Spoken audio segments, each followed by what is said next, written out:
It's another day, the sun is shining. Got to know what's going on around you. Wake up, it's the time to motivate your mind. Come with me, let's make this moment brighter. Wake up with the Bahamas at sunrise. Come on and wake up with the Bahamas at sunrise. Wake up with the Bahamas at sunrise. Wake up with the Bahamas at sunrise. Hey.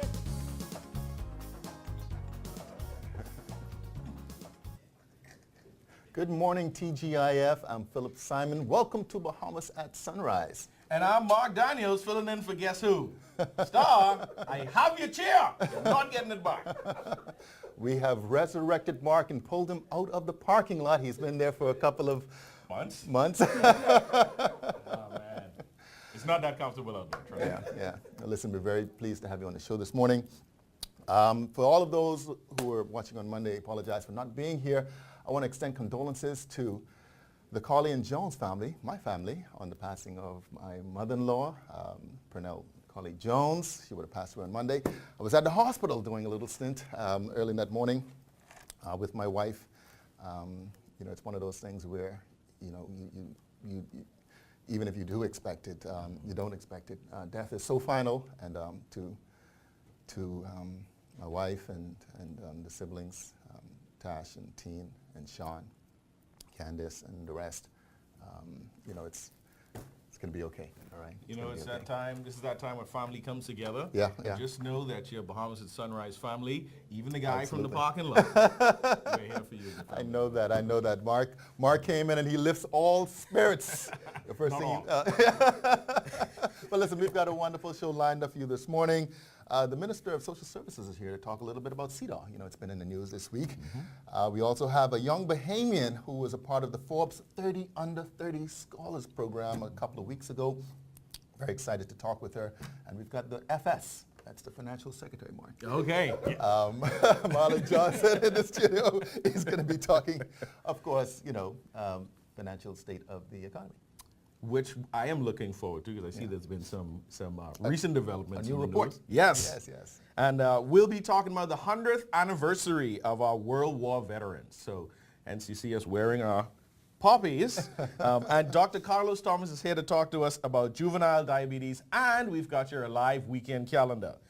If you have weekend events that you would like to display in their live weekend calendar, please email your information to kalbury@tclbahamas.com to have them featured for free in the calendar on our show every Friday. And send a private invitation to Phil and I, VIP passes. To all attend those the things. events, eh? Yes. And now let's take a look at the weather with Brother Godfrey.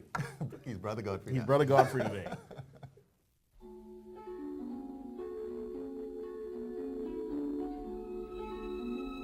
Weather at Sunrise, brought to you by Bahamas First.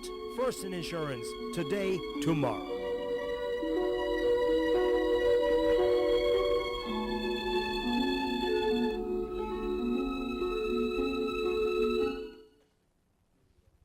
Thank you, Mark. Good morning, Bahamas. I too would like to send my condolences to Phil and his family this morning on the passing of his mother-in-law.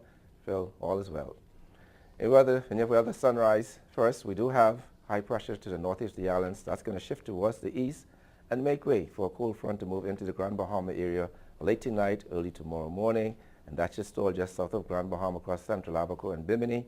That'll bring about some increasing clouds and showers across Grand Bahama late tonight into early tomorrow morning, and a couple of showers will move into New Providence area and to Eleuthera on Saturday.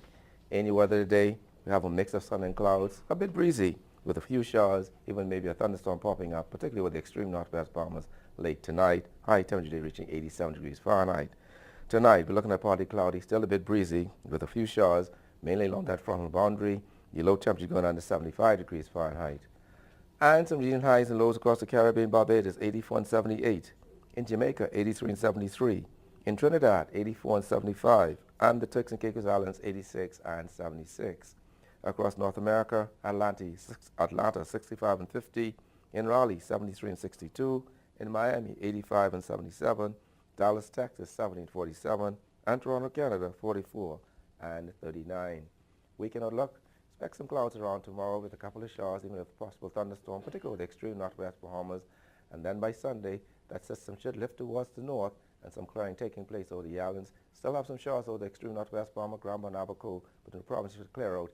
For the rest of the week, we'll have a pretty good week in store weather-wise. Temperature daytime will remain in the mid-upper 80s at daytime, at nighttime in the mid-70s. That's what you're up in your first look at weather at sunrise. I'm Godfrey Burnside. Back to you, Phil. Thanks very much, Godfrey. Of course, the 71st session of the UN's Committee on the Elimination of All Forms of Discrimination Against Women, or better known as CEDAW, was held last week in Geneva.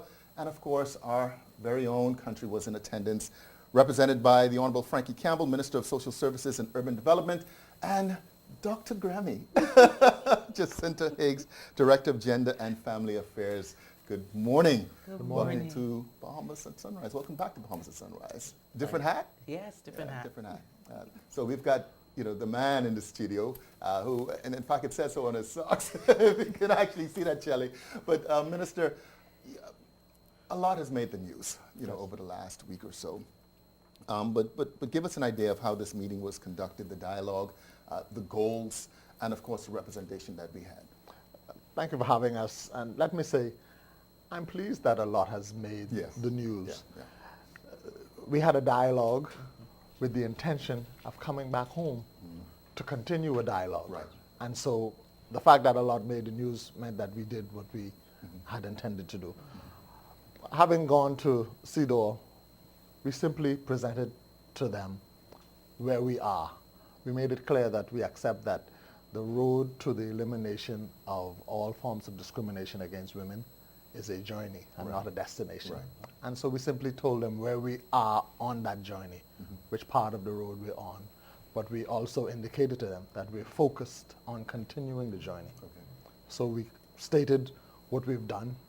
We were quick to acknowledge what we perceive to be our shortcomings based on what we know the expectations are. And we were open and receptive to the feedback that we got. Right. We made it clear that we are looking for best practice and to benchmark some things that we're able to come back home and do.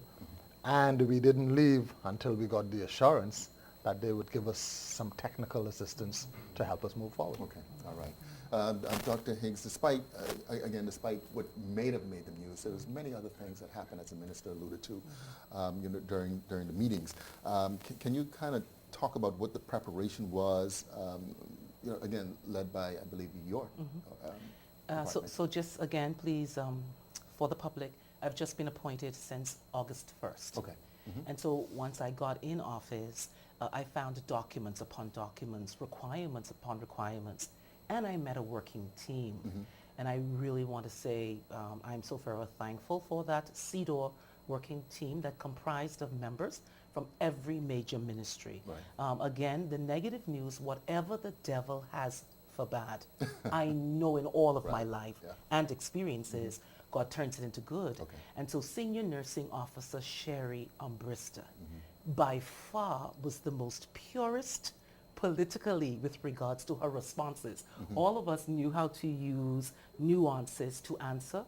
She was well prepared. She had gotten all of the information from her team members, from the persons, and she was well prepared on that morning. As a matter of fact, she was one leading and guiding us in prayer and encouragement. Okay. It was very intense. Imagine 30 doctors, lawyers, judges, you name it, from across the world grilling you. They call it a constructive dialogue, but really that was the highest form of political interrogation with regards to your country. Constitutionally, what have you done for women? Politically, in terms of policies, legislations, and laws, what have you done for women in terms of politics? A quota. Do you have 30% women running on your candidate slate? What about economic? What about the rural women? They call it rural, we say family islands. Did you take care of them economically? Do they have water? Do they have the means for their farms? And so all of these things we require. And again, health. What about the rights of women and girls as well? And so Minister and I, along with the team, this preparation was from 2015. Okay. So yes, it was very, very intense, very powerful. I am telling you, from an educator's perspective. And so I heard the noise in the market, and not noise. It really was beautiful feedback because now it helps the dialogue to really spark in a beautiful way Right. here in the country. We did exceptionally well. It was, so at lunchtime, they said, let's go have some lunch because we've done so well. Marion Bethel was there, Yeah. and she was so proud. She was just giving us thumbs up because Yeah. she is an expert on that Absolutely, committee. But she absolutely. couldn't ask us any questions. Right. So during break, she would give us a little thumbs up. And they said, oh, we doing so good, we could go for lunch. I said, no, I ain't. Because I'm still waiting for the boogeyman to jump out at us because we were told we were going to get grilled. We were honest, Right. very authentic, and very well prepared. Right. And in 90 days since minister's appointment to that ministry, we did everything we could have, including working with NGOs. I traveled about 4 times in 6 weeks. I was traveling out of a little suitcase going to Family Island to fulfill the mandates that we had already established but weren't really completed. So a lot of preparation, very intense. We did well, all right? Do you think then, Minister, with regards to obviously what Dr. Higgs is saying and the feedback that the committee came in terms of a lack of data and lack of statistics, you mentioned obviously there's a lot more work to be Yes. done. What were some of the things that we can improve upon before we end up? First of all, let me say that the lack of data was a challenge for us because it prevented us from being able to show the impact of the programs Okay. that we've worked on, that we've instituted. Okay. That notwithstanding, that lack of data and proper statistics is global, not limited to our ministry, because our ministry would have asked for information from all other ministries. So the lack of data is a global challenge for us, and we're committed to, first of all, in-house, doing what we can to fix it. We're committed to sharing with all the other ministers and ministries the importance of having information flow in a timely fashion so that it can be in a central location and be accessible whenever needed. Yeah. One of the things that obviously made the news this week was the comments made relative to abortion and, Yes. and the country's position on it. Do you feel as though, again, that's an issue that we are ready to have a national debate on? Let me say this to you.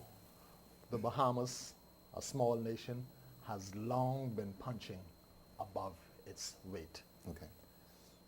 Having a discussion on a matter is not necessarily indicating that you will or will not implement it. Right. But there's nothing wrong with having the discussion. Okay. Unless or until we have the discussion, we won't be able to truly say what is the sentiment of the people.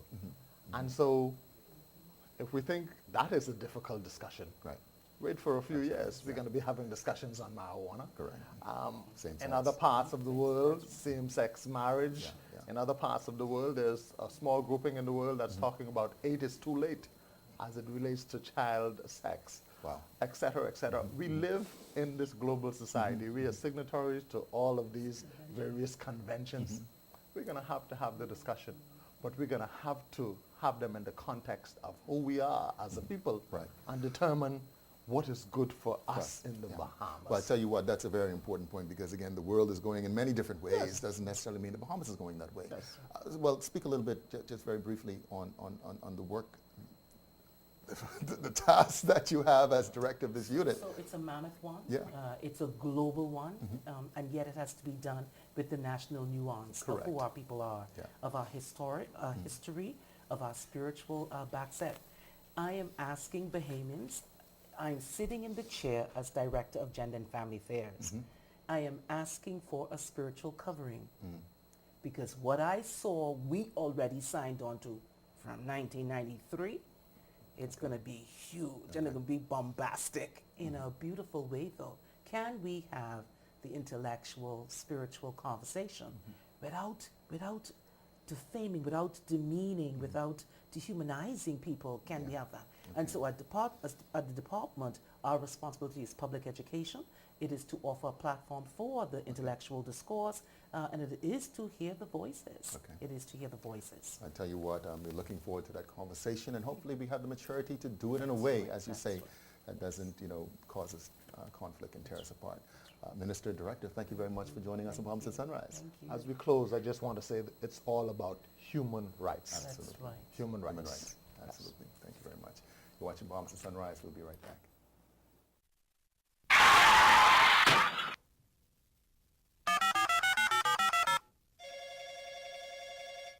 Good afternoon. First response. How can I help you? I've been in an accident on West Bay Street. Can you send someone to help? Yes, ma'am. A first response team will be there in 15 minutes. Are you hurt? No, I'm fine, but a bit upset. We're glad you're not hurt. Please, try to relax. Our team will take care of everything as soon as they arrive. First Response provides immediate on-site service and support from the scene of an accident through the claims and repair process. And it's free to all Bahamas First insured drivers in New Providence, every day for any type of accident. If you drive and want first response on your side, call 321st or visit bahamasfirst.com for the name of an authorized Bahamas First agent. First response can't prevent an accident from happening, But it can certainly ease your mind when it happens.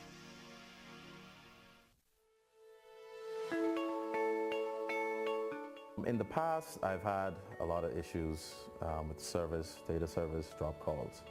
I was encouraged by a very close friend of mine to make the switch, and in doing so, my service has been impeccable. The data is very fast, it doesn't spool, it doesn't take long to load, so everything works beautifully. I like to know what my bills are, and it's important that I'm able to simply just pick up my phone and know what my bill is. The front line for the Valley Boys is comprised of about 200 members. It's very important because to be a successful leader, I need to be able to efficiently and consistently communicate with them. It works that way. It's beautiful. The data that you guys provide is flawless. I'm John Williams, Chairman of the Frontline Dancers Association of the Valley Boys, and I believe in best.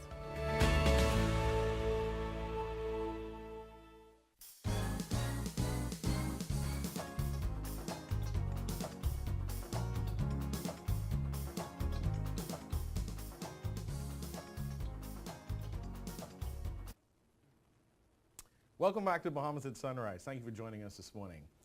Back in primary school, I personally always loved getting poppies. And there was a time of year when we'd be selling poppies on the campus and everybody was saving up their quarter so that they could deck out their whole bag, their tie, their pants leg.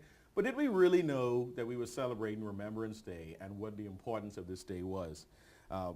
We're celebrating the 100th anniversary of World War I, and here to talk to us about that today is Mrs. Adina Monroe Chalo, Executive Secretary of the British Legion Bahamas Branch and Royal Bahamas Defense Force Reservist. Good morning and welcome to Bahamas at Sunrise. Good morning. I see you also have your poppy. I better have it. So back in 1915, there was a lot going on in the world. World War I had pretty much just begun, and a call was made to young men between the ages of 18 to 24 here in the Bahamas. So how did that come about? Like, why would that call be made to the Bahamas, and how many Bahamian men would have joined the fight? Well, the Bahamas joined the World War I because of its imperial power. Great Britain, you know, we were a colony and we were a part of the British Empire. And so therefore we have the Great War going on in Europe, and we have a slow depletion of the British soldiers. So therefore the War Office came up with the idea that we have colonies, we have millions of men in the Caribbean, and we should give a call out. And so therefore we had resistance, mind you, in the Caribbean. Why are we getting involved in this war? But there was a call for the Crown, and they were mandated to join. The Bahamas, in the beginning, on the 9th of September, 1915, we would have our first 30 men, known as the Gallant 30. The Gallant 30. That's right. They were our first men that were deployed to Jamaica, which was the central country for military training. And after they were trained in Jamaica, then they would go either on the front line, so France, Egypt, and Palestine. And so during the conflict, so we originally sent 30. I guess there were more that would have been deployed. Yes. Over. At the end of the war, we would have 700 Bahamian men that were participated in World War I. And how many did we lose? How many of our Bahamian men? Well, according to records, we lost about 4. And we would have the remainder either being lost through diseases, frostbite. From some of them were deployed in Canada. They were not prepared with warm clothing. And some even died on the way to war because as they entered those atmospheres, the cold, they just died with frostbite. War is a serious thing. It's a harsh environment. Yes. So do we have any descendants of any of the soldiers from World War I alive? Or today? Most definitely. We have been working with partnership with the Tribune because their late father, the late Sir Edion Depuge, he was recognized internationally by the West Indian Committee in London as one of the World War I heroes of the Caribbean region, along with Michael Manley of Jamaica. And so therefore, we in the Bahamas now celebrating this part of the war. One of our men that we are highlighting is Sir Edion, the late Sir Edion Depuge. And what the Tribune did, they sent out a feeder to find out if there were any descendants of World War I's, and they were able to have some feedback, and we do have descendants. I guess you would think that it's obvious, because there would be relatives who would have been infected and would have continued to live here, but actually meet someone that's a direct descendant, I'm sure that's an interesting experience. And so as we celebrate the 100th anniversary, you have a series of events planned, a military ball, a parade, and church service. Tell us about them and who can attend these events. Okay, our military ball it's an unusual ball. It's not a regular ball. People would think, okay, that's just a ball. No. We have a specific group of persons who are attending the ball because of history. They are history buffs, so to speak, concerning the military history of the Bahamas. And so therefore, we have a documentary that will be produced by the British Legion on World War I. We are having patriotic music at our ball, and we are really having music going way back to the 1930s, the swing band music. So our group of persons are like over 50. So that's okay. I want to come. Tell me when the ball is. So we'll have these 70 or 80-year-olds on the floor trying to do the swing. That should be interesting. Yeah. So when are the dates? The ball is on Saturday, the 3rd of November at the Hilton, and then the next day on Sunday, the 4th. At 3 p.m., we would have the military parade. Now, this parade is history in the making. It's not. It's strictly military, the Royal Bahamas Defense Force, and we have these young Marines that are paying homage to the first 30 that left the Bahamas in 1915. They had a parade on East Street that ended in Rawson Square. Before they were disembarked on a sloop known as the Veranda. So are we repeating that march? That's right. 100 years later, we now have our own Marines that will be, we're expecting over 100 Marines on this parade. It's going to be beautiful. So which date is that? That's on Sunday, the 4th of November. And then there's a church service. Is that the same day? No. Our church service is on Saturday, the 10th of November at St. Agnes Church. And following that church service, we will have another parade by the Royal Bahamas Defense Force that will go on to Meeting Street, Nassau Street, Infantry Road at our Bahamas Veterans Cemetery for a wreath-laying ceremony. These events sound like I need to be there. I know I'm not older than 50, but if I want to get some more information on the dates of the events, getting tickets for the ball, how do I get more information? Well, you can also call the British Legion at 422-1047, and we'll be happy to give you more information on that. All right, I am going to show up in my full regalia. I'm not a military professional, but one day I wanted to be when I was young. But thank you for coming on Bahamas at Sunrise this morning as we celebrate the 100th anniversary of World War I, celebrating our Bahamian World War I vets. Thank you for being on with us this morning. Thank you. You're watching Bahamas at Sunrise. We'll be right back after this commercial. COB prepared me to be a leader by teaching me to work hard for what I want. I'm the first chief internal auditor at the University of Bahamas. To me, that's an honor to be able to do that. I feel like I'm giving back to a university that gave me a start in my life. I'm Errol Thompson, and this is my UB. Apply today at www.ub.edu.bs. Do you want to know more about the scriptures, the early Christian church, its teachings, suffering, other religions, the authenticity of the Bible? The Anglican Theological Institute is for you. Enroll in a 3-year certificate program. Classes are conducted from NASA and Freeport on Saturday mornings. Don't miss a class. Stay connected anytime, anywhere, with high-speed internet. Contact us at 603-2481. Visit our Facebook page. Pick up an application form at any Anglican church or at Addington House on Sands Road. The Anglican Theological Institute is for you. Whoa, this looks fun! Oh, let me see! Mommy, can we go in, please? Please? This does look fun. Jason, let's go! You know they only have 2 games working.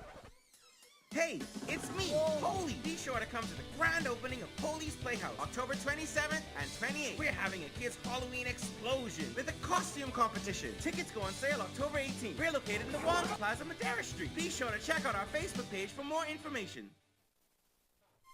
Since 1967, Focal has been a vital part of the Grand Bahama community, providing high-quality products and great customer service. Today, we continue to work hard and remain focused on fueling growth for people throughout the Bahamas.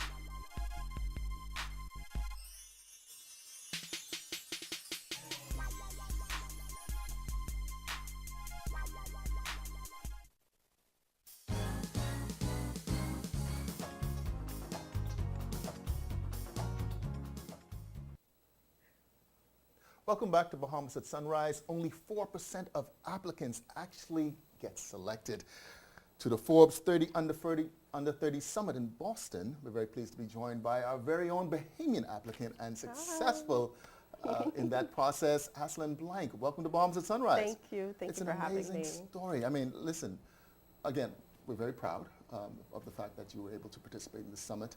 I believe Lincoln Deal yes, was he also, was there. He accompanied me as well. Great. But listen, tell us a little bit about it. I mean, for persons who haven't heard about, I mean, we all know the brand Forbes, but this is the Forbes 30 Under 30 Summit. It was an amazing trip. Okay. I believe that it's a trip that many of us should be a part of. Not only are you able to collaborate and build relationships with people, you're able to be a part of a really powerful summit where you get to interact with some really powerful people, some of the top entrepreneurs and speakers around the world. Okay. And just being able to be a part of it was really an amazing experience. Yeah. So who were the attendees? And tell us about the selection process, your journey there. Well, with my journey there, the attendees, oh my goodness, there were so many people from different parts of the world. Okay. I've met many from Boston. I've met many from New York, from Egypt, the Caribbean. So it was a mixture of group of people, different cultures, just smacked together in one large area, just getting to know one another and learning at different parts of the different industries that we have around the world, such as e-commerce, fintech, crypto. We had Wall Street, finance,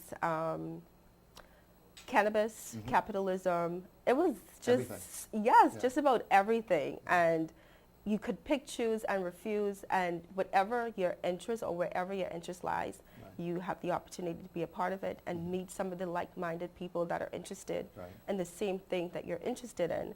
And just with a click of a button, I just figured I'd bring this to show you guys how powerful just a click of a button is. By clicking this button, your information and theirs kind of swaps onto an app that's on your phone, and you have their information forever to be able to contact and whether you do business with one another, be able to point someone in the right direction or introduce them to someone, or even reach out to some of the speakers that were there. So how did you hear about this? I mean... A really good friend of mine saw a post on Instagram and recommended that I sign up. Wow. And I doubted myself at first. I figured, I'm competing with people internationally, and I'm here in the Bahamas. Like, what do I have to offer? Right. And something just told me at last minute to apply, and I did.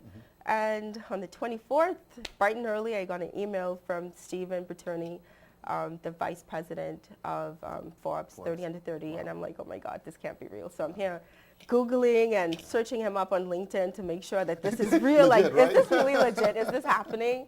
And so being chosen as one of the 4% internationally really means a lot, and it should mean a lot to everyone here in the Bahamas as well, because the Bahamas has a lot to offer. We have a lot of talent, and a lot of times people underestimate themselves, as I did, and I feel like we need not to do that. Yeah. So just really briefly tell us just a little bit about yourself, and then what's next? I mean, you did this beautiful summit a couple of weeks ago. It's transformative, I would imagine. It was. It was. I built a lot of relationships with people. I've been able to sign a contract already where I'm going to be a contributing writer. I'm working on a project to enhance my QuickBooks training with someone in Seattle at the moment. We're working on that as well. And I'm currently also working on a platform or program that we're going to start here, both in the Bahamas and Bermuda, which is similar to the Forbes Summit, but the focus is going to be on bringing together the Caribbean islands, the Bermudas, Jamaica, Haiti, Turks and Caicos, us, hello, of course. But that's the main focus, to bring people, like-minded people together in the Caribbean and start working together. For people who don't know you, and of course a lot of people are meeting you for the first time here on Bahamas and Sunrise, just really quickly, just tell us, who's Aslin? Gosh, where do I start? There's so much. But an assistant accountant at Greenleaf Financial, literally just got the job there, and wasn't even expecting to make this trip because I'm still on probation. Right. But they were generous enough and supportive enough to allow me to go. I'm also the blogger of Blonde Notes, which I started over a year ago, which have been going really, really well. I've generated over 34,000 reads since I started, with the majority being from the Bahamas.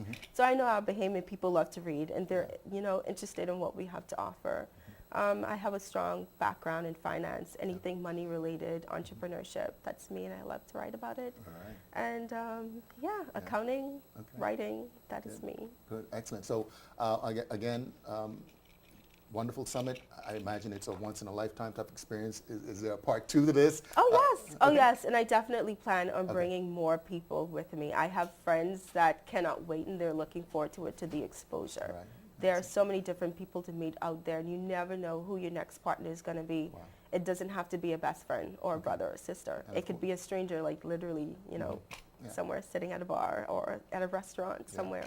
So persons who are watching this and want to be a part of this initiative, where can they get more information on the Forbes? You can check out the Forbes website, Forbes, www.forbes.com. And you could also visit my website, www.blonde-notes.com. And I spoke about it as well, so you could go ahead and check it out. Good, excellent. Aslin. Thank you. Thank you very much for coming on Bahamas at Sunrise. Congratulations, man. Very proud of you. Thank you very much. You're watching Bahamas at Sunrise. We'll be right back.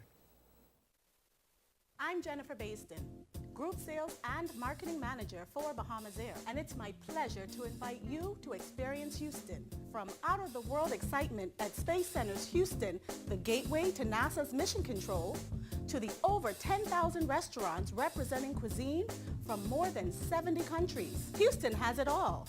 Come, experience Houston with direct service on Bahamas Air. For more information on flight and packages, visit bahamasair.com.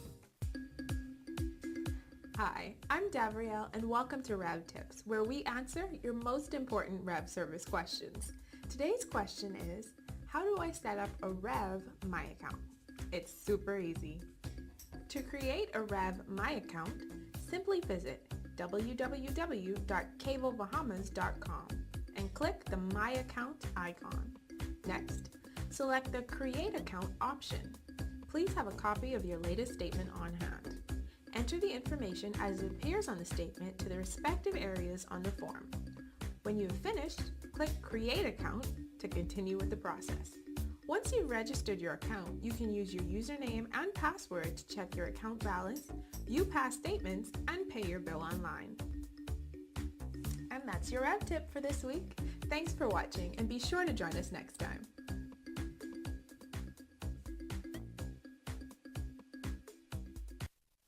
This is the Flamingo Seashore Tour, your amazing opportunity of a lifetime.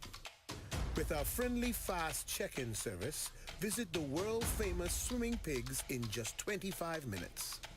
Swim with the sharks, feed the iguanas, make memories on a beautiful beach surrounded by crystal clear waters.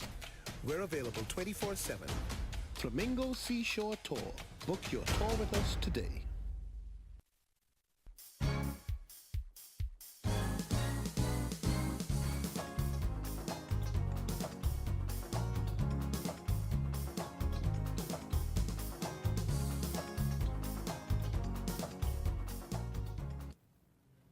Welcome back to Bahamas at Sunrise. We're at the midpoint of a very interesting show, Mark. Yes, we are, and I will have to say again that we celebrating today the 100th anniversary of the ending, of World War I. We're not celebrating the war, we're celebrating the ending of it. So let me just put that plug in there. Oh, I'm sure you had a... Did you figure out what the true story was behind the poppy? So yeah, so there was a field in France where there were a large number of soldiers that had been killed, and in that field, apart from the blood that had stained the field, the poppies were the only living entity in the field. Let's put it like that. And so the poppies are meant to remember those that passed in that field. I can't remember the name of the field. Gotcha. I'm going to call it the Poppy Field of France. All right, gotcha. But listen, I had a very interesting conversation, of course, with Dr. Higgs and Frankie Campbell, the Minister of Social Services and Urban Development, with regards to the meetings that were held in CEDAW. And the thing that jumps out at me throughout the entire conversation is we have to kind of decide what we want to be as a country. And, you know, we always try to have this in terms of a national development plan or an economic plan, but also, too, we need the cultural plan, the social plan, because not everything that everybody is who we are. You know, and so it's a very critical conversation.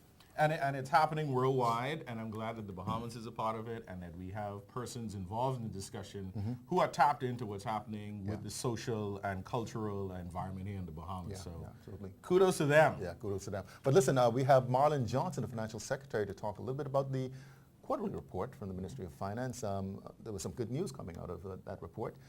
And of course, Dr. Carlos Thomas. Dr. Thomas is going to be here to talk about juvenile diabetes, and we've also got your Alive weekend calendar coming up. Yeah, but before we do that, I believe on Monday, Gandhi called him the man with the weather plan. I mean, Godfrey got all the love on Monday, I heard. But we have our second look at weather at Sunrise with Godfrey Burnside. Yeah. The guy with the spray.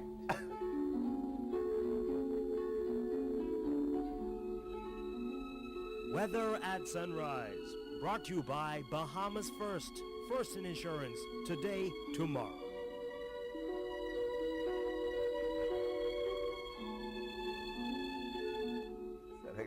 Jealous one. Thank you, Phil. So you guys are real jealous this morning. Good morning, Gandhi. You're having a good time this morning.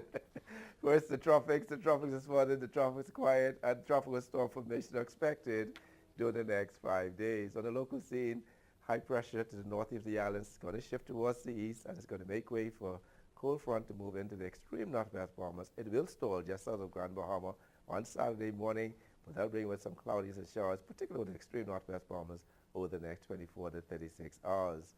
In your marine forecast, winds today blowing southeast to south at 15 knots, sea 3 to 5 feet on northwest Bahamas, southeast at 15 knots, sea 3 to 5 feet over the central islands, and east to southeast at 15 knots over the southeastern islands.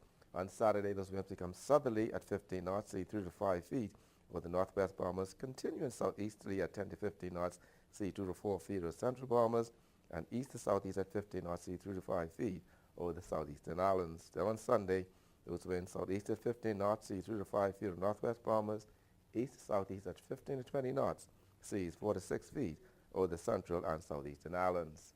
Yeah, tides. You can expect a low tide at 8:52 this morning. Next high tide will be at 3:07 this afternoon. Low again tonight at 9:36.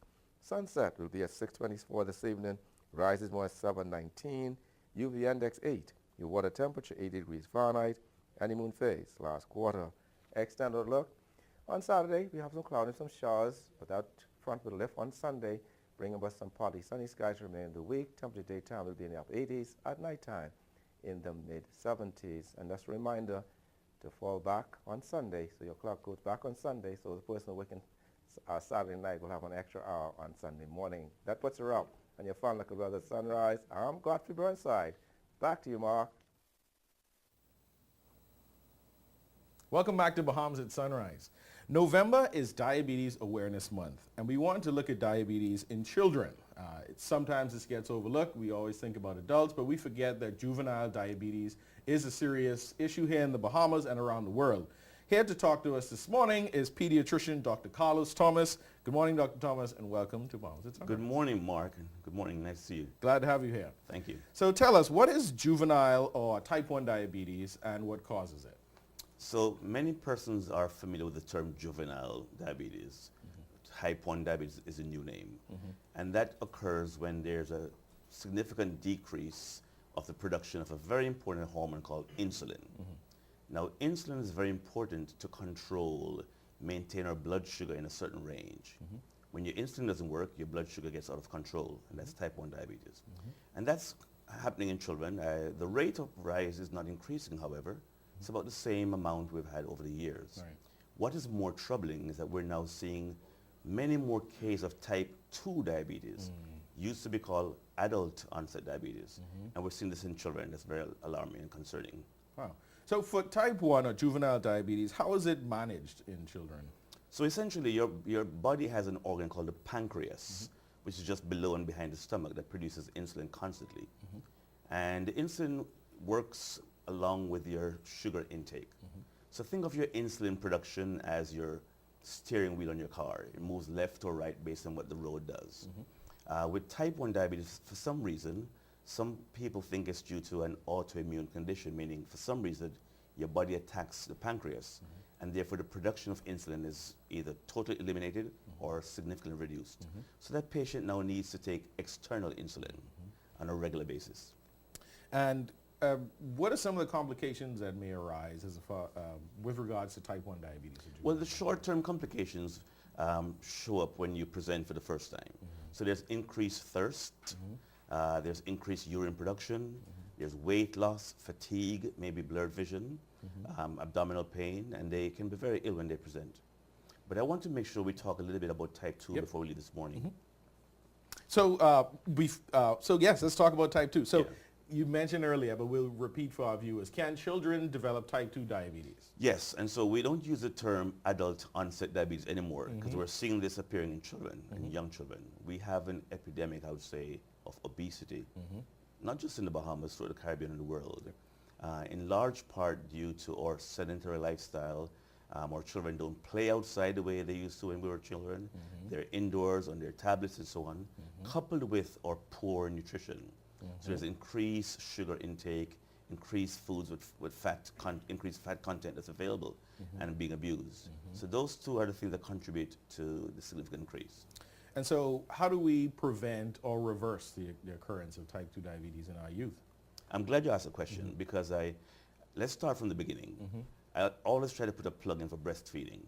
It's been shown that babies who are breastfed have less diabetes compared to their counterparts who are formula fed. Breast That's is best. Another very good reason to breastfeed. And then as your child grows, you want to introduce foods that are healthy. Particularly in the first few years, your child is forming their opinion about foods, their taste buds are developing. You want to ensure that your children are having enough fruit and vegetable and minimize the juices and the sodas, encourage water, and then also encourage activity. Have your children move around. Find something they're interested in, like swimming or basketball or track and field, tennis. And in terms of, once again, so you're talking about creating the environment, a healthy environment for your children. So it's from the foods we eat, as the adults as well, because I think that's also important that children watch what we eat as adults, That's and correct. if we have poor eating habits, that will translate to the children. So what are some of the things that we as the entire family can do to support juvenile diabetes? Well, we can eat together as a family in the evenings. You have limited control over what your older children eat. But for the younger ones, you pack healthy diets, healthy snacks. Get them into the habit of snacking on fruit and vegetables as opposed to chips and so on. But I want to say before we end that the concern about the growing trend of obesity and type 2 diabetes in children is that some of the complications which are significant, visual disturbance, kidney failure, the need for dialysis and so on, heart disease, is seen when you have poor control over years. Right. And so imagine if you have diabetes as a 10-year-old. When you're 20 and 25, you're going to be having severe complications that our parents and grandparents had when they were in their 60s or 70s. So it's a big problem. Do you find that the schools can help play a role? We know that at the home we have so much control. We can send our children to school with the right lunches or snacks. But in terms of the schools, do you find that they need to join this fight? And have you found that they are buying into us needing to do something about juvenile Some are diabetes? starting to. We need more of this. You'd be appalled if you look at the menu that's provided at our schools. Not healthy. And so we can, as parents, we can push with our PTA meetings, encourage schools to get involved in the process. Yeah, because, as a child, we take our money to school, we'll buy our chips and juice, we'll have a cup and candy, but you'd always think that because we ran around so much, we were on the playground, that we burned it off. Do you think is that a correct view? And is it just that now the foods are sweeter and the kids are doing less, or maybe we had it wrong from the get-go? No, it's a combination of things. The combination of poor appetite coupled with less activity is a bad combination. Dr. Thomas, thank you for being here with us this morning, talking to us about juvenile diabetes, type 1 and type 2. And we look forward to having you here again, because I know you're going to be with us again on our next show. It's been my pleasure. Thank you very much. You're watching Bahamas at Sunrise, but we're not going to commercial. Now we're going to kick it to our Alive weekend calendar. So get your paper and pens ready so you know what you're doing this weekend. Good morning, Sunrisers. This is your boy Sovereign with your live weekend calendar. Come out and enjoy the 13th annual Anglican Diocese Track and Field Classic in honor of Mr. Doyle Burrows. Friday, November 2nd, 7 p.m. and Saturday, November 3rd at 9 a.m. Thomas A. Robinson Stadium. Popstar Entertainment Hybrid Events and Icebox Entertainment celebrates their 5th anniversary with Sundance Weekend. It all kicks off with Suits Cooler Cruise. Friday, November 2nd, on board the Total Package. Prince George Wharf boarding time at 7 p.m. Boat leaves at 8 p.m. Then on Saturday, November 3rd, Sundance Beach Festival, Montague Beach, 1 p.m. until. And finally on Sunday, November 4th, the Boozy Brunch at Green Pirate, formerly Harborfront Lounge. East Bay Street, 1 p.m. until. Sawyer Boy Comedy Variety Show featuring Das Quay, Get Off King, BJ, and more. Saturday, November 3rd, National Training Agency. Gladstone Road, cocktails at 7 p.m. Show starts at 8 p.m. sharp. Hennessy Artistry, the Art of Blending concert featuring Sizzler, Cranium, Charlie Black, along with Sketch Carrier Julian Believe. Saturday, November 3rd, the National Stadium. Doors open at 8 p.m., showtime at 10 p.m. That's your live weekend calendar.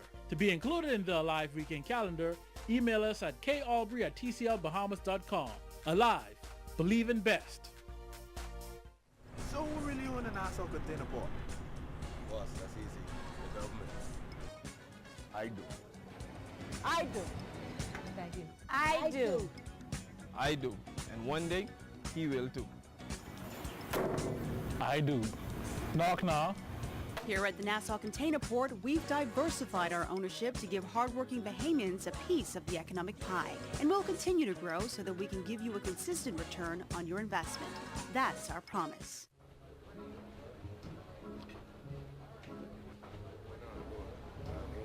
Wait, that's Omar Little from The Wire. You think everyone is Omar from The Wire? Wow, it's really nice to meet a fan. It's like he's right here. Are you telling me he was being all type shows and stuff? And you know, Rev Go Play plays a lot of good movies and TV shows. Excuse me, can't you see we're watching something else? Rude.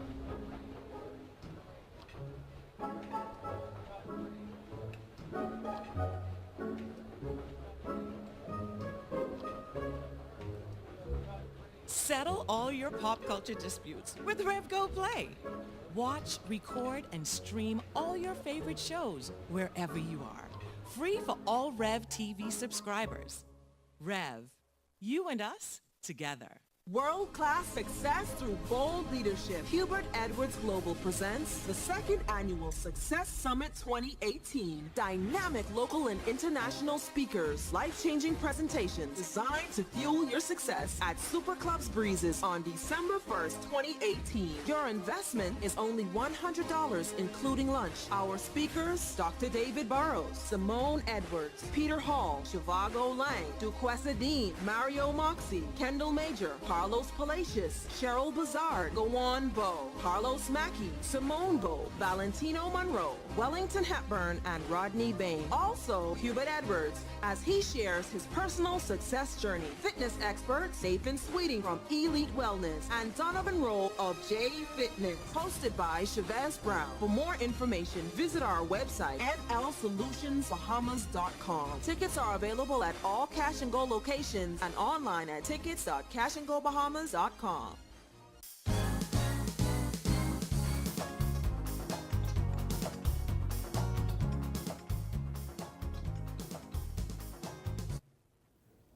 Welcome back. In July, the VAT increased to 12% and it caused a lot of backlash. But now the Ministry of Finance's quarterly report is saying that we've had a reduction in the deficit of 52%. We're very pleased to be joined this morning, early in the morning, by the Financial Secretary. He's well dressed this morning. I think he did it for me. Yeah. Marlon Johnson, welcome back to Bahamas. Always good to be here, Phil. Thank you. To be here. 52% reduction. Right. Well, you know, as I've been telling folks, it's a promising start. Okay, all right. You know, we're not ready to throw the party yet, and we're nowhere near out the woods in any real sense. But it is a promising start. You know, the interesting thing for us, the accomplishment was actually getting the report done and getting into the habit of quarterly reporting to meet the commitment that this is the first time this is the first time that we're doing quarterly reports, and the government would have committed that at least within a month of the end of each quarter, that it would release a quarterly report to update the public, really, as to where we are. So the major accomplishment is just getting the report done. The move in the deficit is a positive move, but I am cautioning folks because, you know, it's 3 months worth of data, the first data set point, and we still are running a deficit. Right, and that's the big point. The deficit in the prior first quarter was $108 billion. That reduced to this quarter by $52 million. And so that's hopeful, and we hope to keep the trend going as we move on to meet our overall budgetary targets. Now obviously, we did the increase in VAT in July. Right. How has that been going? Well, it's been going fine. We will see the full impact of that probably in the second quarter. And the reason for that is when VAT businesses would have sent in their VAT returns in July, it would have been in respect to June, and June was still at the 7.5%. Right. So it really won't be until the second quarter where I think you'll see the proper full uplift of VAT. And we're also monitoring to see what that does to consumption in the economy, because as persons would point out, anytime you raise the tax, you put a drag on consumption because people have less money to spend. So what we're hopeful for is that the IMF and the central bank's prediction of the economy continues to grow, and that the tax doesn't put too much of a drag on the economy. When will the second report come? So the second report will be due by the end of January, because the second quarter ends is from October to December, and so the next report will be due by the end of January. And of course, there's always two sides to the equation. Absolutely. I mean, obviously there's revenue, but then there's also expenses. Have we been adequately controlling government expenses? That's always the challenge, especially a cash accounting system, because we're not doing accrual accounting, and so sometimes there's a lag because agencies will commit expenditure, but it doesn't show up until later on. That said, though, we do our best by trying to control how we release the budgets to the agencies. We have implemented regular meetings with the agencies specifically on their budget at the Ministry of Finance to try to keep a lid on that, because that's always the danger, is runaway expenditure. And again, because it's the first quarter, agencies don't really start to spend. It's towards the end of the year where you really see the expenditure ramp up. Right. I'm not trying to get you in any trouble this morning because I know you are my friend, but you know, obviously we just spent $65 million on a hotel just a couple of months ago. You know, how does this figure, those, I guess, the unexpected into our budgeting processes, and how do we pay for it? So that's a very good question. So obviously we have to borrow for that as well, and you'll see it reflected in the report. So that's a very good question, because folks have asked, well, where does that show up? Right. It wouldn't show up in our expenditure, budgetary expenditure, but on the report you'll see in financing, there's a $39 million charge, and that's in respect to that payment. So it doesn't impact the budget because it is an investment, because you're buying an equity, Right. but it does impact our cash. Right. Because of course we do have to borrow to fund those kinds of activities, and again that is detailed in the report and would speak to why the borrowing numbers were what you see in the report. We talk about balanced budgets all the time, right? You know, all the time in business and certainly in government. Right. Is that a real expectation? Are we on that path? Okay, well, you're asking me a policy question, but luckily that has been answered by the Deputy Prime Minister, and the Deputy Prime Minister would have committed the government to a balanced budget within 3 years. Right. So that is going to be a combination, again, of no major external shocks. You know, we all painfully aware of the impacts of being in a hurricane zone. Right. Assuming we don't have that, assuming the economy grows healthily, assuming we're able to manage the expenditure, then yes, we would be on a trajectory for that. But it's going to take a little bit of good luck too, and continue the economic growth. Well, I was about to say, I mean, you see the numbers every day. I mean, obviously, you're watching it very closely. What do you see as being the major challenges, you know, within managing the government finances? The challenge is really expenditure management. It really, you know, I just saw in the papers headlines this morning where Moody's was admonishing us on something we know. We have to move to accrual accounting. Okay. Because what the challenge we have, the practical challenge is just being able to monitor effectively our commitments. Because we don't track expenditure until the purchase order is already gone in and you're already spending the money. It's hard to keep a track on it. So we have to do two things. One, we've already started. That's more regular, frequent meetings with the agencies to keep on top of what they're doing. And then secondly, when moving to an accrual accounting and allowing us in the ministry and throughout government to look into the agencies in real time to see what it is that they're doing. So that's going to take a few years to happen, but that's obviously what we need to do to deal with this. And now that we're reporting it more frequently and people are asking questions, that will really put the onus on the government to stay on top of it. Why are these agencies so important? I mean, we hear them all the time for the layman persons out there, you know, Moody's and, you know, all the rest of them seem to have such an important role, you know, within economies. Why are they so important, and why can't they not be ignored? They can't be ignored because all economies need to borrow money, need to finance what they do. And because the persons that we look to finance the government, that locally and internationally, will look at the credit rating agencies to see how viable the country is, or the business in case, because you know they do it obviously for the private sector as well. They rely on those credit rating agencies to check the credit worthiness of the particular jurisdiction or company. So that's because they obviously don't have the means to come in and do the due diligence. So they rely on that for due diligence. And so getting a good credit rating from them not only means that we're credit rating, but the higher we rate, the cheaper we're able to borrow money at. Yeah. What advice do you give? I mean, we're talking about, you know, putting the country in a sustainable financial path. But what advice do you give to, I mean, just persons even within their own homes? You know, because obviously the better the homes, the better the communities, the better the countries. What do you say? The number one thing is, first of all, start with a budget. I know it's been fundamental, probably been said 1,000 times, but I'm still surprised at the number of people who don't start with a budget in their own house. Yes, things are tough. Taxes have gone up, which means it's even more incumbent that we have to try to manage how we spend our money.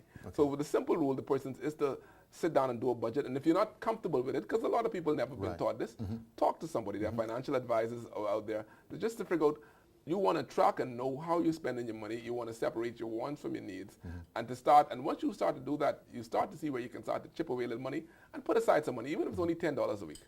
Get into that habit of just doing it, and it will accumulate. So pay yourself first, put your savings away first, and then use your spending. So, and that's going to be important to building up the savings that will lead to investment in the life. Do you feel comfortable and good that we are headed in the right direction? Yeah, I think if we are able to manage the expenditure, which is always my help, you know, well, I mean, I'm the financial secretary, so I guess that will always be my watchword. But, absolutely. But particularly with the tax increases, with the economy still relatively healthy, I mean, we would like to see the economy grow a little bit faster. But even outside that, if we're able to manage the expenditure and continue to do the necessary reforms, then I think, yeah, we would be in a good place. All right, Marlon, listen, thank you very much for coming. Thanks, always good to see you. Watching Bahamas and Sunrise. We'll be right back. One thing, two things, blue thing, all things, things that are small, things that are grand, things that fit just right, and in the palm of your hand. Fox Hill Nursery, a large selection of garden supplies. If you can see it in your mind, you can find it at Fox Hill Nursery.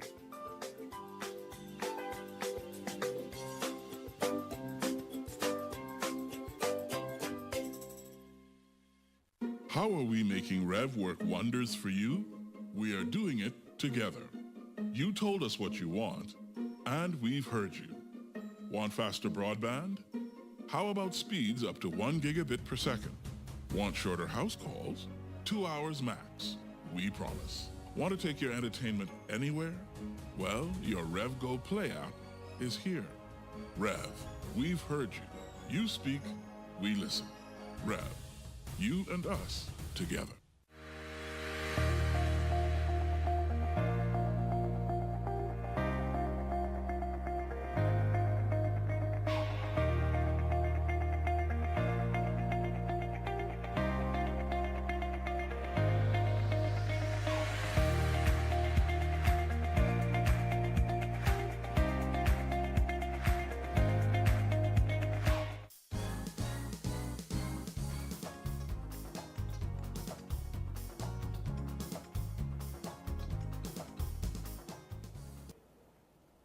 Thank you very much for joining us on this edition of Bahamas at Sunrise. Mark, hey, out of the parking lot in the studio. You're going to be doing it again with us next week, right? Definitely, because next week is my pre-birthday celebration. All right. So I'm going all out. All right. Listen, have a wonderful weekend. Fall back. Remember, time changes this Sunday. So we get an extra hour to sleep. Yeah. Bye-bye.